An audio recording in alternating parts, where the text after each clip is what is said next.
बिस्मिल्लाहिर्रहमानिर्रहीम। अस्सलाम वालेकुम दोस्तों आज की वीडियो में मैं आप लोगों के साथ सऊदी अरब की दो अहम न्यूज़ शेयर करूंगा। सबसे पहले नंबर पर सऊदी अरब में विज़िट वीज़े पर आई हुई ख़वातीन के अब मज़े हैं। दूसरे नंबर पर अगर आप सऊदी अरब में रहते हैं और अगर आप सऊदी अरब में रहते हुए सऊदी हुकूमत या सऊदी शहरियों के ख़िलाफ़ नाजेबा अल्फाज का इस्तेमाल करते हुए पकड़े जाते हैं तो आपके ख़िलाफ़ सख्त कार्रवाई होगी। तो दोस्तों आज इन दोनों न्यूज़ के ऊपर मैं आप लोगों के साथ तफसील से बात करूंगा। तो वीडियो स्टार्ट करने से पहले आप लोगों से दरख्वास्त है कि अगर आपने अभी तक मेरा channel mix video tube subscribe नहीं किया तो आपको मेरे चैनल पे एक लाल रंग का बटन नज़र आएगा, आप इसके ऊपर क्लिक करके मेरे चैनल को सब्सक्राइब कर सकते हैं। हाँ तो दोस्तों सबसे पहले नंबर पर पहली न्यूज़ की तरफ आते हैं कि सऊदी अरब में किन ख़वातीन के अब मज़े हैं।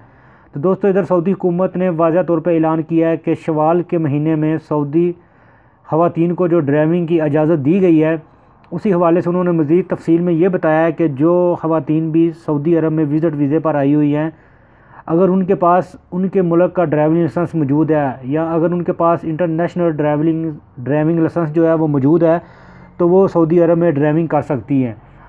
बिल्कुल उसी तरीके से जैसा आपको पता होगा कि जो भी मर्द हज़रात जो है वो सऊदी अरब में आते हैं, हाँ वो पक्के वीज़े पर आते हैं या विज़िट वीज़े पर आते हैं, तो अगर उनके पास अपने मुल्क का ड्राइविंग लाइसेंस होता है तो फिर वो सऊदी अरब में 2 महीने तक ड्राइविंग कर सकते हैं। तो यही कानून अब ख़वातीन के ऊपर भी लागू होगा कि अगर वो सऊदी अरब में विज़िट वीज़े पर आती हैं और उनके पास अगर अपने मुल्क का ड्राइविंग लाइसेंस है या उनके पास इंटरनेशनल ड्राइविंग लाइसेंस है तो वो फिर 2 महीने तक सऊदी अरब में उसी लाइसेंस के ऊपर ड्राइविंग कर सकती हैं।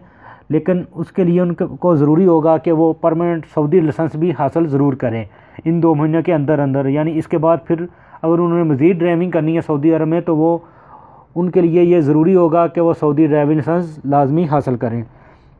और दूसरे नंबर पर आप लोगों के साथ एक वाक़या शेयर करने जा रहा हूँ मैं, जो कि मदीने में पेश आया। एक स्कूल का टीचर था मिस्री, जिसने अपने टीचिंग के दौरान अपनी क्लास के अंदर सऊदी हुकूमत के ख़िलाफ़ नाजेबा अल्फाज इस्तेमाल किए हैं और सऊदी जो कम्यूनिटी है या सऊदी जो बशिंदे हैं उनके ख़िलाफ़ नाजेबा अल्फाज जो है वो इस्तेमाल किए हैं और बाद में जिसको पकड़ कर सऊदी पब्लिक प्रोसिक्यूशन के हवाले कर दिया गया है ताकि इसके ख़िलाफ़ मुकम्मल कार्रवाई हो सके और ये जाना जा सके कि इसने इस तरह की हरकत किस वजह से की है।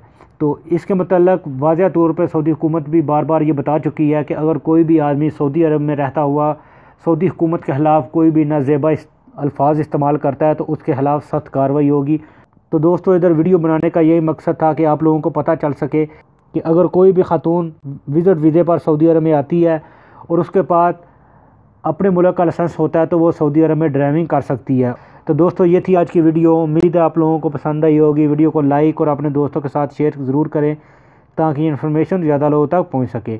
तो मिलते हैं किसी न्यू वीडियो में न्यू इन्फॉर्मेशन के साथ, तब तक मुझे दीजिए इजाज़त। अल्लाह हाफ़िज़।